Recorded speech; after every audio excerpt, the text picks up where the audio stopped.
Pierre est avec nous. D'abord, non, on va prendre José. Oui. On va prendre José. D'abord, après on prendra Pierre. On va prendre José parce que José, on a 5 minutes avec José là. Il veut réagir à Éric Zemmour. Éric Zemmour, vous savez, on va rappeler le petit truc, Gauthier, pour les auditeurs qui nous rejoignent à 17h33. Alors, Éric Zemmour a été condamné ce jour suite à des propos sur l'horrible meurtre de Thomas à Crépol. Il avait dit sur BFM, nous avons aujourd'hui une situation où nous avons deux peuples, deux France, deux jeunesses, celle de Thomas, celle de Chaïd. Chaïd, c'est l'un des noms qui avait fuité dans la presse d'un des jeunes présents à ce moment-là lors de ce terrible drame, qui n'est pas une rixe, je le rappelle, puisqu'il y avait une bande qui avait des couteaux qui venaient de Romans-sur-Isère et une autre qui participait à un bal dans leur village. La bande de Thomas qui faisait du rugby et qui avait un village le soir, un bal le soir. Et donc Éric Zemmour a été condamné à 9 000 € d'amende pour ses propos. Et s'il ne paye pas l'amende, mais bon, c'est la procédure, il pourrait terminer en prison. Mais bon, il va payer l'amende, surtout qu'elle est échelonnée sur plusieurs mois, donc il ne doit même pas payer 9 000 €. Voilà, même pas payer 9 000 € tout de suite. Alors, il y a José qui veut réagir à cela, José de Marseille, qu'on connaît bien, José. Bonjour José, merci d'être avec nous sur Europe 1. Merci José. Tu as le bonjour de la communauté gitane. Je les embrasse également.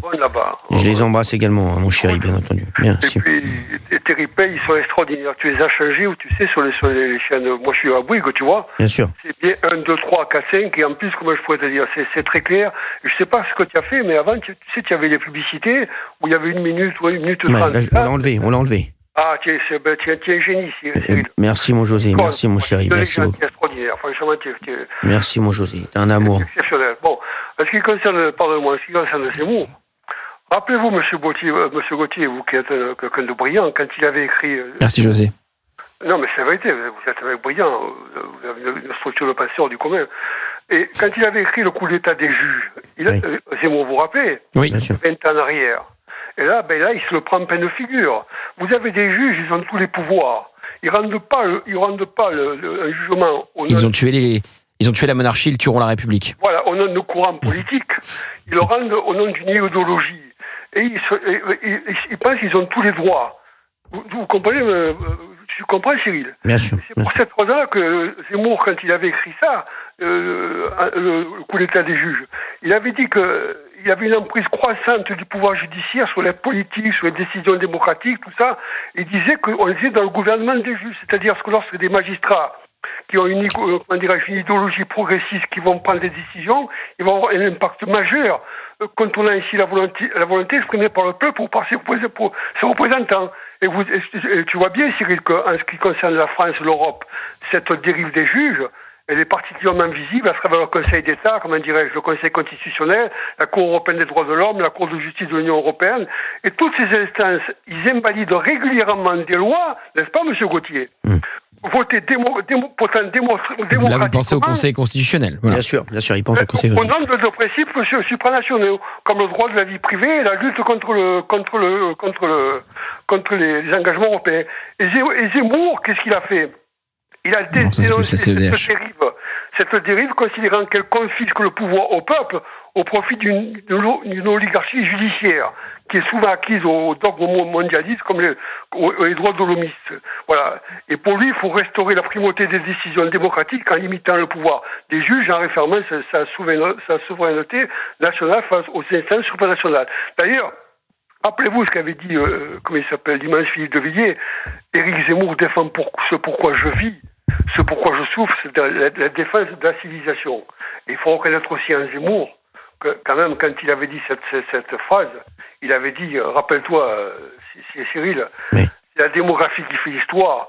Et on assiste en France comme aux États-Unis à un renversement démographique par des vagues migratoires qui vont changer notre civilisation. On y est maintenant.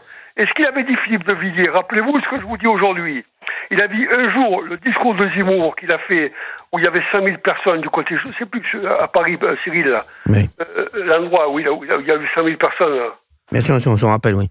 Tu vois, C'était où? ce discours, un jour, il rentrera dans l'histoire. C'était quoi? Voilà. C'était, oui, je sais pas s'il y avait 100 000, il y avait combien? C'était où? Il y avait 100 000, c'était au Pas du Trocadéro. Pas du Trocadéro, c'était. Ah, oui, bien sûr. Bien sûr, pas du mais- Trocadéro, Énorme. exactement. Bien sûr. Moi, entre nous, Zemmour, il possède une intelligence analytique hors du commun, il a une mémoire impressionnante, il a une capacité à structurer ses idées avec une carte et ses idées, c'est pas moi qui le dis, c'est Michel Onfray, c'est Philippe de Villiers, c'est Charles Gave, qui est un esprit brillant aussi, c'est comme il s'appelle, Marcel Gaucher.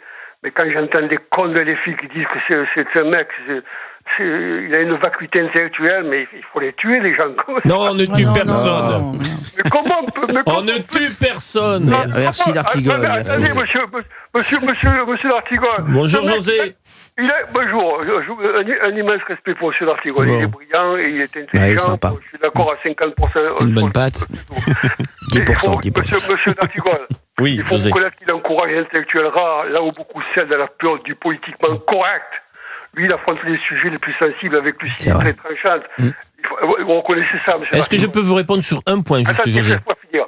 Oui. Son franc-parler, monsieur d'Artigol, sa cohérence idéologique font de lui, pour moi, un personnage singulier, capable d'expliquer avec précision toutes les dérives migratoires et le déclin culturel et le danger du relativisme. Vous êtes d'accord avec moi? Oui, il va vous répondre dans un instant, Olivier d'Artigol. José, vous restez avec nous, on fait une petite pause d'1 minute et on revient.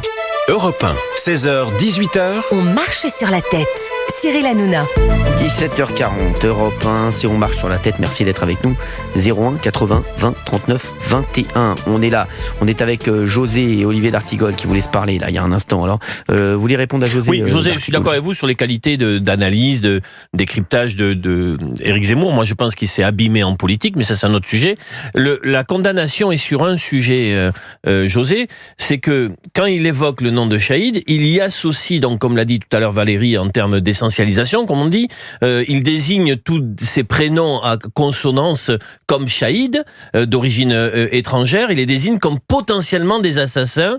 Les personnes d'origine arabe et de confession musulmane seraient donc suspectes. C'est ça qu'on ne peut pas accepter. Oui, je suis d'accord avec vous, monsieur d'Artigol. Ouais, Mais rappelez-vous aussi ce qu'avait dit monsieur Darmanin. Il avait dit si je m'étais appelé Moussa, jamais j'aurais fait la carrière que j'aurais pu faire. Oui. Mais il faut reconnaître aussi que, monsieur d'Artigol, que l'invasion migratoire à laquelle on fait face, c'est-à-dire de faire entrer des gens avec l'autocar, le baltringue là, d'en faire entrer 500 000 par an, d'accord? Des gens qui n'ont pas les mêmes coutumes que nous, les mêmes rites que nous, les mêmes valeurs que nous, la même civilisation que nous, les mêmes religions que nous, d'accord? Qui sont, comment je pourrais dire, qui sont dans une forme d'anthropologie de la violence, qui viennent du Mali, du Nigeria, de quoi que ce soit, et qui arrivent ici, en plus en France, où ils n'aiment pas la France, qu'ils ne veulent pas ni s'assimiler, ni s'intégrer. Vous comprenez, monsieur d'Artigol? Alors, ces gens-là, quand même, il faut. D'ailleurs, je ne sais pas si vous avez vu les sondages. Regardez, l'immigration, agression sexuelle, vous avez 60-65%. Alors ça, vous pouvez pas le nier, monsieur d'Artigol. Il a dit. Mais Zemmour, le problème, c'est que bon, c'est vrai que des fois, il est un peu radical. Mais Zemmour, il dit beaucoup de choses. Il dit beaucoup de choses pour eux, ce que les autres ils se cachent pour dire ou se dissimulent. Vous voyez ce que je veux dire? Et qui pensent comme lui. Vous comprenez, monsieur d'Artigol? Il comprend. Je comprends. Il comprend, vous inquiétez pas, il comprend. Merci.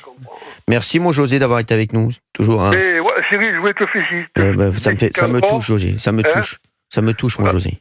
Mais je voulais dire une dernière chose. Allez-y, José. Zemmour, s'il a perdu les élections, tout le monde le sait, parce que j'ai vu des experts, des politologues brillants qui avaient dit, s'il n'y avait pas eu la guerre en Ukraine, Zemmour, peut-être, il était au deuxième tour, il faisait 12-13%. Peut-être pas au deuxième tour, mais il n'aurait pas fait 7%, il aurait fait 12 ou 13. D'accord. C'est son explication, mais il s'exonère peu des erreurs de campagne qu'il a pu commettre, ce qui arrive à tout le monde d'ailleurs. Oui, encore une fois, parce que ce ne sont pas les vrais, parce qu'il est radical. Appelez-vous sur les prénoms. Parce que c'est pas un politique, il est pas hypocrite, il est pas insincère, il est pas cynique. Voilà, monsieur d'Artigol, le contraire des politiques, il parle vrai. Vous êtes d'accord avec moi? Mais n'empêche que vous pouvez pas lui enlever que c'est un esprit le plus brillant de France pour moi. D'ailleurs, il n'y a pas que moi qui le dis, c'est Michel Onfray, c'est Philippe de Villiers, c'est Charles Gave, c'est Marcel Gaucher, c'est un autre. Quand des gens Philippe comme ça, Pichot. quand les mecs de Souriant de France, il n'y a pas la messe dite. Hein. Maximilien Bichot, qui a dit Non, encore non, hier. c'est Ça, oui, je sais. Cyril, écoute-moi. Mais je sais. Jean-Yves Pouchard. Il est passé à BFM TV. Je sais, Tu as je vu le sais. carton d'audience qu'il a fait. Mais oui, je sais. Il est je allé sais. faire un discours de philosophie politique et morale il y a 2 semaines en Hongrie. Il a fait un carton. El País, la Pravda. Je sais, il y a Julien Paladzi. Cyril, ils ont parlé de lui. Est-ce que tu comprends? Je sais. Mais non, mais il y a beaucoup de gens qui vraiment douent son intelligence et son savoir. Et Stéphane Galati encore, Wilfried Glandière. Non mais c'est vrai, c'est vrai. Merci José d'avoir été avec nous. Moi je dis franchement, j'aimerais que tu l'invites quand tu auras les émissions politiques. Je vais l'inviter bien sûr. Je vais l'inviter bien entendu. Et puis j'inviterai également Maximilien Broniman. Qu'on ne présente plus. Qui a dit du bien de. Bon, je t'embrasse fort, mon José, t'es un amour. Jean-Pierre Cheval, on a dit énormément de aussi. Oui, enfin. Félix Castor. Merci, je t'embrasse très fort. Merci José. Ceux qui te menacent à toi, ils nous menacent à nous. Je sais, mon chéri, t'es un Prie le amour. bon Dieu que toi, il te protège, qu'il t'arrive rien, parce que sinon, ils vont être en guerre avec nous. T'es un amour, mon José. C'est ce que je dis. Je t'embrasse très fort, mon José. Qu'ils entendent bien les fils que je dis, moi. Nous, on n'a pas des paroles de tapette, attention. Hein. Merci José. Ouais, voilà, bon, c'est José. Ça y est, je l'ai dit. Allez, merci. Heureusement qu'il y a d'Artigol. Merci d'Artigol. Je veille. Non, on peut pas. Allez, à tout à l'heure. Mais c'est la vérité, voilà, c'est tout. Il faut les marioles, les intimités là, mais quand ils voient les machins, c'est une autre histoire. Tu comprends ce que je veux dire? Et voilà. Je t'embrasse fort. Quand il faut prendre ses responsabilités, pardonnez-moi l'expression, mettre ses couilles sur la table, là, tu Oui, t'es plus. je vois ce que vous voulez dire. Je vois de quoi il s'agit. Figurer, hein. Là, t'es plus député, là. Tu deviens plus rien, là. Hein. Tu comprends ce que je veux dire? Je vois tout à fait ce que c'est que les couilles sur la table. Merci. Les coronets sur la C'est table. le bon Dieu qui t'arrive rien, c'est Je vous embrasse très fort. Merci. Merci, mon chéri. Merci beaucoup. Ciao. Imaginez si Merci. Fabien fait. Merci. Franchement, c'est toujours José, c'est José, quoi. Ah, c'est José. C'est José. Mais moi, non, mais c'est vrai qu'il y a Thierry Castor aussi, qui adore. Oui, mais qui était pris dans une polémique récemment et qui. Bien sûr, merci. Grand politologue. Allez.